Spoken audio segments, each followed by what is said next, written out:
తాను తన కుటుంబం టీడీపీ కండువా కప్పుకుంటాము అంటూ గతంలోనే బొత్స సత్యనారాయణ గారు చంద్రబాబు గారిని కలిశారని, అయితే బొత్స సత్యనారాయణ మీద అవినీతి ఆరోపణలు ఉన్నటువంటి నేపథ్యంలో చంద్రబాబు గారు తిరస్కరించారు కాబట్టి అవినీతి ఆరోపణల వల్ల బొత్స సత్యనారాయణ అరెస్ట్ అవ్వడం ఖాయం, జైలుకి వెళ్ళడం ఖాయం అంటూ కొన్ని వార్తలు ఇప్పుడు సోషల్ మీడియా వేదికగా చక్కర్లు కొడుతున్న నేపథ్యంలో ఈ అంశం మీద మనం విశ్లేషణ చేసుకునేటువంటి ప్రయత్నం చేద్దాం. ప్రస్తుతం మనతో పాటు ఉన్నారు తెలుగుదేశం పార్టీ అధికార ప్రతినిధి సూర్యదేవర్ లత గారు. లత గారితో మాట్లాడదాం. లత గారు నమస్తే అండి. నమస్తే.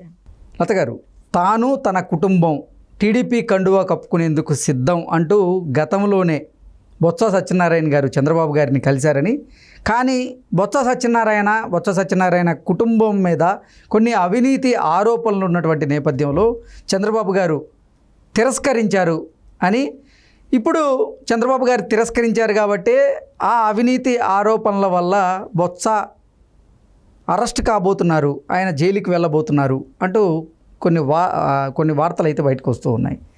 ఏంటి దీని మీద మీరేమంటారు? అంటే బాబు గారు ఒకటే చెప్పారు, ఎక్కడ కూడా మేము కక్షపూరిత రాజకీయాలు చేయము అని అన్నారు. కానీ అదేలాగా ఎక్కడైతే అవినీతి జరుగుంటుందో దాన్ని అయితే వదిలిపెట్టే ప్రసక్తి కూడా లేదు. సో ఈ రోజు కూడా జరిగిన మీటింగ్లో అదే డిస్కషన్ తప్పు చేసిన వాళ్ళని మేము వదిలిపెట్టేటువంటి ప్రసక్తే లేదని, వదిలిపెడితే అవే వాళ్ళు అలవాటుగా మార్చుకునే అవకాశం ఉంటుందంటూ ఆయన చెప్పారు. మళ్ళీ రిపీట్ అదే చేస్తుంటారు వీళ్ళకి. అంటే బాబు గారు ఎప్పుడూ కూడా పట్టించుకోలేదు, అంటే వదిలేస్తూ వచ్చారు. మార్పు వస్తుందేమో అని చూశారు, కానీ అది మార్పు రావట్లేదు. చేతగానితనంగా అనుకుంటున్నారు, చేతగానితనం కాదు అది. ఆయన గొప్ప మనసుతో అది ఆలోచించారు. కక్షపూరితంగా అవుతుంటాయి రాజకీయాలు, సో మనం వచ్చిన తర్వాత అలాంటివి చేయకూడదు. సరే ఏదో మార్పు వస్తుందని చూసారు, ఎక్కడా కూడా మారట్లేదు వ్యవస్థలో. అంటే జగన్మోహన్ రెడ్డి లాంటి వాళ్ళు వచ్చిన తర్వాత వ్యవస్థని వాళ్ళకు అనుగుణంగా మార్చుకుంటున్నారే కానీ ఎక్కడా కూడా న్యాయంగా, చట్టంగా కానివ్వండి, అంటే లీగల్గా ఎటు ఉంటే అటు చేయాలనే ఆలోచన వాళ్ళకి లేదు. ఎంతసేపు వాళ్ళకి ఎంత దౌర్జన్యం చేయగలుగుతామా, ఎంత సంపాదించగలుగుతామా, ఎంత కూడబెట్టదామా, ఇదే ఆలోచన ఉంటుందే కానీ ఎక్కడ వాళ్ళకి ఆ భయం కూడా లేదు, ఒకవేళ కేసు అనో అట్లాంటివి కూడా. సో అది ఇప్పుడు చంద్రబాబు నాయుడు గారు కూడా చెప్పడం జరిగింది, ఎక్కడైతే అవినీతి జరిగి ఉంటుందో అవన్నీ కూడా ఖచ్చితంగా రికవరీ జరిగే ఇది ఉంటుంది. ఇంకొకటి శిక్ష కూడా పడే అవకాశాలు ఉంటాయి. సరే, బొత్స గారి మీద ఈ గతంలో నుంచి చాలా ఆరోపణలు ఉన్నాయి. ఇప్పుడు కొత్తగా అంటే 2019 నుంచి 2024 వరకు బొత్స సత్యనారాయణ గారు ఆంధ్రప్రదేశ్లో ఎడ్యుకేషన్ మినిస్టర్గా పనిచేసినటువంటి నేపథ్యంలో ఈ విద్యాశాఖలో చాలా అవకతవకలు జరిగాయి, చాలా అవినీతి జరిగింది. ఆ అవినీతికి గాను ఇప్పుడు బొత్స సత్యనారాయణ గారు అరెస్ట్ అవ్వడం ఖాయం, ఆయన జైలు జీవితం అనుభవించక తప్పదు అనేటువంటి సంకేతాలు బలంగా వినపడుతున్నాయి అంటూ కొన్ని వార్తలు వస్తూ ఉన్నాయి. బొత్స సత్యనారాయణ గారు ఆయన టీచర్స్కి జాబ్స్ ఇప్పిస్తాననే కానివ్వండి 65 కోట్లు వసూలు చేయడం జరిగింది. అంటే ఆయన విద్యాశాఖ మంత్రిగా ఉన్నంత మాత్రాన ఆయన తీసుకున్న నిర్ణయాలు ఈ రకంగా ఉన్నట్టే కనపడుతున్నాయి. అంటే ఎక్కడికెక్కడ ఎవరితో ఇది, అంటే ఏ మినిస్ట్రీ తీసుకుంటే ఆ మినిస్ట్రీలోకి వచ్చే అవకాశాలన్నీ అది వాళ్ళు కాజేసేయటం అవుతుంది. ప్రతి మంత్రిగా చేసిన వాళ్ళందరూ కూడా ఇదే పని చేస్తున్నట్టే కనపడుతుంది. ఇప్పుడు ఈయనకి 65 కోట్లు మనకు బయటపడింది, ఇంకా తెలియాల్సింది ఎంత ఉందో కూడా. సో అవన్నీ కూడా రికవర్ అవ్వాల్సింది ఉంటుంది. ఇంకొకటి ఇట్లాంటివి జరగకుండా ఉండటానికైతే శిక్ష పడాల్సిన అవసరం. అంటే విద్యాశాఖలో జగన్మోహన్ రెడ్డి అలాగే బొత్స సత్యనారాయణ గారు కొన్ని సంస్కరణల పేరుతో ఈ పిల్లలకి ఐబీసీఎల్ బస్ అనే కానివ్వండి, లేదంటే బైజూస్ సంస్థతో వాళ్ళు ఒప్పందాలు కుదుర్చుకొని దాంట్లో కూడా కొన్ని అవకతవకలు చేశారు. వారు ప్రతి ఒక్కరికి ట్యాబ్ ఇవ్వాలనేటువంటి నేపథ్యంతో ప్రయత్నాలు చేసి కొన్ని దాంట్లో అవకతవకలు చేశారంటూ కూడా వాళ్ళ మీద గతంలో కొన్ని ఆరోపణలు అయితే వచ్చాయి.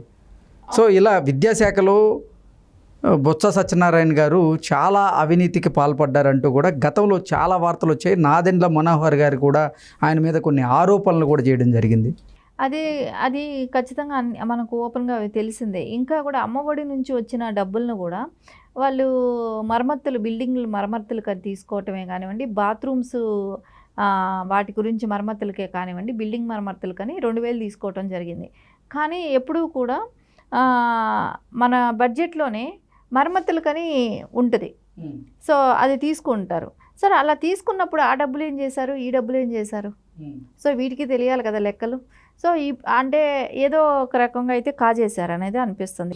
అసలు బొత్స కుటుంబం గతంలోనే నిజంగా ఆ, తెలుగుదేశం పార్టీ కండువా కప్పుకునేందుకు సిద్ధమయ్యారా? చంద్రబాబు గారిని కలిశారా? చంద్రబాబు గారు తిరస్కరించారా? అంటే ఏం చెప్తారు? ఖచ్చితంగా ఇప్పుడు ఎట్లా ఉందంటే అందరికీ తెలుగుదేశంకి వెళ్తే కేసులు మాఫీ అవుతాయా అనే ఆలోచనలకు వస్తున్నారు. కానీ అది తప్పు. ఎవ్వరు తప్పు చేసినా కూడా బాబు గారు వదిలే పరిస్థితి లేదు. బాబు గారు అది అట్లా అనుకొని ఉంటే ఆయన రాజకీయ జీవితం ఇన్ని సంవత్సరాలు ఇంత నిబద్ధతగా ఇంత అంటే ప్రజలకి ఏమైనా చేయాలి అనే ఆలోచనతో ఆయన కష్టపడే తత్వమే కానివ్వండి, ఆయన మీద ఇప్పటివరకు కూడా కేసు లేకపోవటమే కానివ్వండి, ఈ దుర్మార్గులు అరెస్ట్ చేసినా కూడా ఎక్కడ నిరూపించుకోలేకపోవటమే కానివ్వండి, ఇవన్నీ ఆయన క్లియర్గా ఆయన గత చరిత్ర అంతా కూడా అంత క్లియర్ కట్గా ఉంది. అంటే వీళ్ళు ఇప్పుడు ఏ పార్టీలో అయినా ఎక్కడైనా స్కాములు చేసి ఇట్లాంటివి చేసి ఈరోజు కండువా మార్చుకున్నంత మాత్రానే పోతాయి అనుకోవటం అవి వాస్తవం కాదు. సో ఖచ్చితంగా వాళ్ళు ఏ పార్టీలో అయితే ఉన్నారో ఆ పార్టీలో వాళ్ళు ఎంత సొమ్ము తిన్నారో సో దాన్ని కక్కించాల్సిన బాధ్యత అయితే ఈరోజు బాబు గారి మీద ఉంది. ఎందుకంటే అది దివాలా తీసిన స్టేట్, అది ఆ స్టేట్లో ఆ రకంగా దోచుకు తిన్నారు అని అంటే 12 లక్షల కోట్ల రూపాయలు అప్పుల ఊబిలో కూరుకుపోయి ఉంది ప్రస్తుతం ఆంధ్రప్రదేశ్. సో అప్పుల ఊబిలోంచి బయటపడాలి, అభివృద్ధి పదంగా నడవాలి అంటే ఇటువంటి అవినీతి సొమ్మును మొత్తాన్ని కక్కించాల్సినటువంటి బాధ్యత ఇప్పుడు చంద్రబాబు గారి మీద ఉంది అంటూ కూడా చాలామంది ఆయన మీద నమ్మకాలు పెట్టుకుంటున్న పరిస్థితి చూస్తున్నాం. ఖచ్చితంగా 12 లక్షల కోట్లు అప్పులో ఉంది. కానీ జగన్మోహన్ రెడ్డి ఆయన ఓపెన్గా బహిరంగంగా స్టేట్మెంట్ ఇచ్చినప్పుడు కూడా 2,70,000 కోట్లు నేను పంచాను అని అన్నాడు, ప్రజలకు పంచాను అన్నాడు. సరే మిగిలిన డబ్బు ఏమయ్యాయి, మిగిలింది ఎంత తిన్నారు? సో ఈ మధ్యలో వచ్చిన ఏపీలో వచ్చిన ట్యాక్స్ డబ్బులంతా ఏమయ్యాయి? ఇవన్నీ చూస్తుంటే ఎక్కడ కూడా లెక్కలు తెలియట్లేదు. ఇది ఇన్ని లక్షల కోట్లు ఎవరు తిన్నారు? సో ప్రతి మినిస్టర్ దగ్గర ఎంతో అంత వాటా వెళ్ళుంటుంది. జగన్మోహన్ రెడ్డి గారికి ఎంత వాటా వెళ్ళింది, సో అధికారులుగా ఉన్న వాళ్ళకి ఎంత వాటా వెళ్ళింది, ఇవన్నీ కూడా తెలియాల్సిన అవసరం ఉంది. ఈరోజు ఏదో తెలుగుదేశం పార్టీ గవర్నమెంట్ ఫామ్ చేసిన తర్వాత ఇలా అవినీతి పరులందరూ వచ్చి కండువా కప్పుకుంటాము, మేము పార్టీలో వస్తామని అంటే చేర్చుకోవాల్సిన అవసరం అయితే తెలుగుదేశం పార్టీకి లేదు. బాబు గారు ఖచ్చితంగా చెప్పారు, ఎవరైతే అవినీతి పరులు ఉన్నారో వాళ్ళందరితో అయితే వాళ్ళకి పడాల్సిన శిక్షే కానివ్వండి, ఆ కేసులే కానివ్వండి, అలాంటివి అయితే ఖచ్చితంగా ఉంటాయి అనేదే చెప్తున్నారు కదా. సో చట్టం తన పని తను చేసుకెళ్తుంది. ఇక్కడ ఎవరు కక్షపూరిత రాజకీయాలు చేయట్లేదు. ఓన్లీ ప్రజా సొమ్ముని ఎవరైతే దుర్వినియోగం చేశారో, ఎవరైతే కాజేశారో దానికి సమాధానం చెప్పాలి. అంతకుమించి ఇంకెవరికి పార్టీలో వాళ్ళ మీద ద్వేషం కానివ్వండి, కక్ష పెట్టుకొని సాధించాల్సిన అవసరం అయితే లేదు ఇక్కడ. అసలు బొత్స కుటుంబం గతంలోనే నిజంగా తెలుగుదేశం పార్టీ కండువా కప్పుకునేందుకు సిద్ధమయ్యారా? చంద్రబాబు గారిని కలిశారా? చంద్రబాబు గారు తిరస్కరించారా? అంటే ఏం చెప్తారు?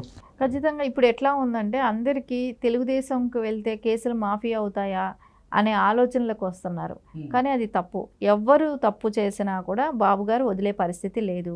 బాబు గారు అది అట్లా అనుకొని ఉంటే ఆయన రాజకీయ జీవితం ఇన్ని సంవత్సరాలు ఇంత నిబద్ధతగా ఇంత అంటే ప్రజలకి ఏమైనా చేయాలి అనే ఆలోచనతో ఆయన కష్టపడే తత్వమే కానివ్వండి, ఆయన మీద ఇప్పటివరకు కూడా కేసు లేకపోవటమే కానివ్వండి, ఈ దుర్మార్గులు అరెస్ట్ చేసినా కూడా ఎక్కడ నిరూపించుకోలేకపోవటమే కానివ్వండి, ఇవన్నీ ఆయన క్లియర్గా ఆయన గత చరిత్ర అంతా కూడా అంత క్లియర్ కట్గా ఉంది.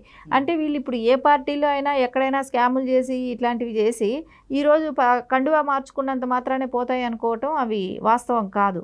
సో ఖచ్చితంగా వాళ్ళు ఏ పార్టీలో అయితే ఉన్నారో ఆ పార్టీలో వాళ్ళు ఎంత సొమ్ము తిన్నారో సో దాన్ని కక్కించాల్సిన బాధ్యత అయితే ఈరోజు బాబు గారి మీద ఉంది. ఎందుకంటే అది దివాలా తీసిన స్టేట్, అది. ఓకే అండి, thank you so much. Thank you.